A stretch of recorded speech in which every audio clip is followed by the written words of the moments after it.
आज हम उन सभी दर्शकों का नाम लेकर धन्यवाद करेंगे जिन्होंने हमारी कहानियों को सुना और उस पर अपनी कीमती राय दी। आप सभी से गुजारिश है कि अगर आपको हमारी कहानियां ये खबरें पसंद आ रही हैं तो हमारे चैनल को सब्सक्राइब जरूर करें और साथ ही ये भी बताएं कि आखिर ये आपको कैसी लगी।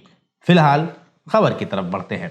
उत्तर प्रदेश के सहारनपुर में कुख्यात बदमाश का एनकाउंटर हुआ जिस पर 1 लाख रुपयों का इनाम घोषित होता है। लेकिन एनकाउंटर की खबर ने सहारनपुर से करीब 600 किलोमीटर दूर सुल्तानपुर जिले में हाहाकार मचा दिया। रोने चीखने की आवाजों से पूरा इलाका गूंज उठा। पूरे जिले में कानाफूसी शुरू हो गई और जराइम से ताल्लुक रखने वालों की परेशानियां बढ़ गईं, क्योंकि सिराज किसी का गुरु था तो किसी का गुरगा। लेकिन एक महिला ऐसी भी है जो इस एनकाउंटर से बहुत खुश हो रही है। उन्होंने भले ही चुनाव में बीजेपी को वोट न दिया हो, लेकिन एनकाउंटर के बाद सीएम योगी को उन्होंने थैंक यू जरूर बोला है। महिला ने कहा कि बेटा तो लौट कर नहीं आएगा, लेकिन खुशी है कि अपराधी मारा गया। मुझे प्रशासन और मुख्यमंत्री आदित्यनाथ पर पूरा भरोसा था। योगी सरकार में यह कार्रवाई होगी, ऐसा विश्वास पहले से था। इतना ही नहीं, उन्होंने पूरे इलाके में खूब मिठाइयां भी बांटी और खुशियां मनाई।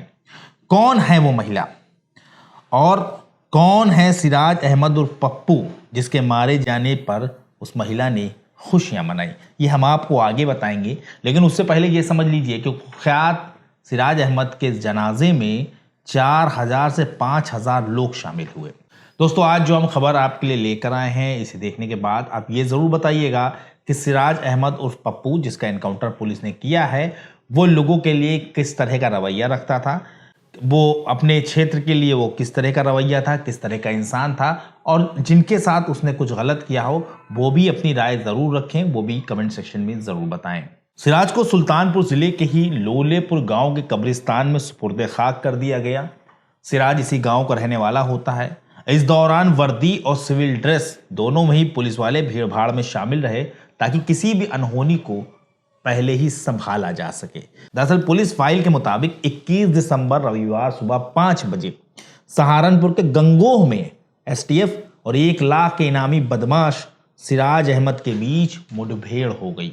एसटीएफ ने सिराज को रुकने का इशारा किया, लेकिन सिराज भागने लगा, जो अमूमन बदमाश करते हैं। जिस पर एसटीएफ की टीम ने कहा कि देखो सिराज, तुम भागो नहीं, तुम सरेंडर कर दो, वरना हमें मजबूरन गोली चलानी पड़ेगी। लेकिन अब एसटीएफ ने तो खाली चेतावनी दी थी, लेकिन सिराज अब चूंकि कोई छोटा मोटा गुंडा तो होता नहीं है, वह कुख्यात अपराधी होता है, लिहाजा उसने पुलिस पर ही गोली चला दी। जिसके बाद जवाबी कार्रवाई में पुलिस ने भी फायरिंग की और पुलिस के हथियारों से निकला लोहा सीधे सिराज अहमद के जिस्म में जा धंसा और इलाज के दौरान उसकी जान चली गई। पोस्टमार्टम के बाद सिराज का बेजान जिस्म, उसका शव परिवार के हवाले कर दिया गया।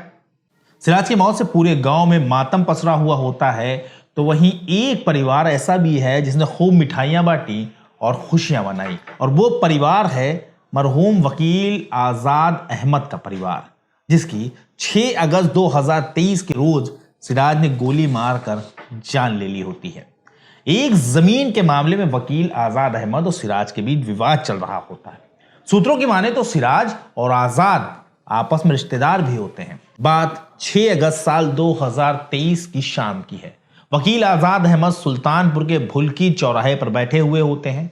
इसी बीच अचानक सिराज अहमद अपने कुछ साथियों के साथ मौके पर पहुंचता है और बिना किसी बातचीत या झगड़े के वो सीधे अधिवक्ता आजाद अहमद पर गोली चला देता है। सिराज का असलहे से निकला लोहा आजाद के जिस्म में जा धंसता है और आजाद घायल होकर वहीं गिर जाते हैं। आजाद को बचाने के लिए उनके भाई मुनव्वर भी आगे आते हैं, लेकिन सिराज ने उन्हें भी सीधे गोली मार दी। इस हत्याकांड से पूरे जिले में हाहाकार मच गया। जिले की कानून व्यवस्था पर भी सवाल उठने लगे। पुलिस ने सिराज के घर और तमाम संपत्तियों को जब्त किया और कई पर बुलडोजर भी चलाया। दूसरी तरफ मरहूम आजाद के भाई मुनव्वर का लखनऊ के ट्रामा सेंटर में इलाज चलता रहा और लंबे इलाज के बाद उन्हें छुट्टी मिली। आजाद के बुजुर्ग माता पिता अपनी जान का खतरा बताते हुए लगातार अधिकारियों से सिराज की गिरफ्तारी के लिए गुजारिश करते रहे, लेकिन अब जब सीधे तौर पर सिराज का एनकाउंटर हुआ तो मरहूम आजाद के परिवार की खुशी का ठिकाना नहीं रहा। परिवार ने जमकर मिठाइयां बांटी और सीएम योगी को धन्यवाद कहा।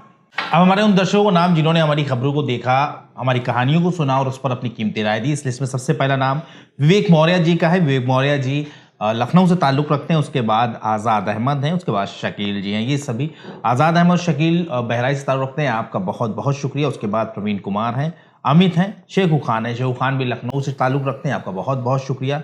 उसके बाद कुमार चौधरी हैं, जीएस यादव हैं। हालांकि जीएस यादव, कुमार चौधरी जी ने अपने ज़िले का नाम नहीं बताया है।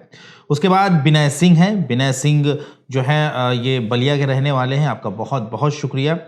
उसके बाद जो है अनुज यादव हैं। अनुज यादव के बाद ओम प्रकाश गुप्ता हैं। उसके बाद डॉक्टर मदन हैं। डॉक्टर मदन के बाद गौतम शर्मा हैं। उनके बाद हेरेंद्र प्रसाद यादव जी हैं। बहुत बहुत शुक्रिया आप सभी का इस सपोर्ट के लिए, इतनी कीमती राय देने के लिए आपका बहुत बहुत शुक्रिया। उसके बाद अनुष्का यादव हैं। अनुष्का यादव के बाद राहुल कुमार यादव हैं। उनके बाद मोहम्मद मुबीन हैं कुवैत से। आप सभी का बहुत बहुत शुक्रिया। आपका ये कीमती राय, ये कीमती कमेंट हमारे लिए जो है बहुत हौसला हमारे लिए बढ़ाता है। हमारे लिए बिल्कुल ये कह सकते हैं ग्लूकॉन-डी की तरह होता है, जिसे हम लोग जो है, जिससे काफ़ी हम लोगों को हौसला मिलता है, काफ़ी हिम्मत मिलती है। उसके बाद नरेश कुमार हैं। नरेश कुमार के बाद मोहित सिंह है। उसके बाद सागर सेन है, नीलम यादव हैं, सरोज कुमार हैं। आप सभी का बहुत बहुत शुक्रिया। उसके बाद शुभम है। शुभम के बाद आशु राजभर हैं। आप सभी का बहुत बहुत शुक्रिया। इसी तरह हमारी खबरों को, हमारी कहानियों को सुनिए और ये सच्ची कहानियाँ हम आपके लिए लेकर आते हैं ताकि आप खुद को अलर्ट रख सकें।